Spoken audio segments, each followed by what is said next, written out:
Les premières soirées ont fait salle comble. Pour sa 16e édition, jusqu'à jeudi à Marseille, les rencontres Film Femmes Méditerranée, on retrouve le chemin des salles obscures avec, cette année, les longs métrages de 17 réalisatrices qui nous emmènent sur les deux rives de la Méditerranée. Rencontre avec Kavna Swell, présidente de ce festival dont la vocation première est la découverte de films réalisés par des femmes. Le sentiment qui nous anime depuis le début, c'est celui d'être engagés, militants, pour donner à voir ce cinéma de femmes. Quand on a commencé, ce cinéma était une totale terra incognita. On le voyait être peu en salle, et à Marseille c'était un peu la double peine tant il manquait à l'époque de salles où le diffuser. Sans compter les immenses difficultés à produire ces films, au nord et davantage encore au sud de la Méditerranée.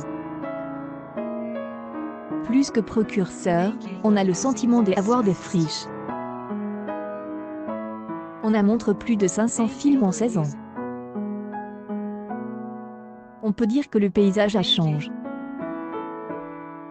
Au sud de la Méditerranée, même si c'est une région de conflit et de chaos, les mouvements de libération des printemps arabes ont participé à un certain changement. Je pense par exemple à Kaouté Benania, dont El Homme qui a vendu sa peau est le premier film tunisien sélectionné au Oscar. Les voix commencent à se faire entendre, on voit émerger une cinématographie féministe de la rive sud au sens large. Papicha, le film de Mounia Medour que nous avions montré en 2019, n'aurait sans doute pas pu se faire il y a 10 ans. Aujourd'hui, cela devient possible. Même si les difficultés persistent, il y a des raisons politiques et économiques. Il ne faut pas baisser la garde, pour que ce ne soit pas un effet de mode. Notre difficulté, c'est de produire au départ. C'est pourquoi nous avons monté il y a 4 ans des journées professionnelles, qui permettent à 8 réalisatrices sélectionnées de présenter leurs projets à des productions.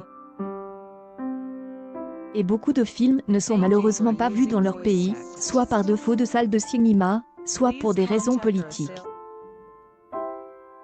C'est un vrai challenge. En France, malgré la prise de conscience post-MeToo, un récent rapport du CNC montre que seuls 25 films sont réalisés ou co-réalisés par des femmes. La marge de progression est importante. C'est d'accompagner ça aussi, avec des partenariats avec les instituts français à l'étranger pour montrer les films. La gratuite que nous avons mise en place pour les jeunes de moins de 26 ans et les demandeurs d'emploi marche bien, ils sont plus nombreux à venir. Une chose est de montrer ce cinéma, une autre est de convaincre qu'il s'adresse à tout le monde. Est un regard féminin sur toutes sortes de questions, de genre cinématographique, des films intimistes, comme des documentaires, des films de genre, des films d'animation. Notre combat est de montrer que les femmes au cinéma font des films qui s'adressent à tout le monde. On se rend compte qu'il y a toujours une couleur à une programmation. Revient cette année, c'est la transmission, heritage, comment cette heritage nous porte quand la vie nous amène à partir, comment il imprime le territoire dans lequel on vit.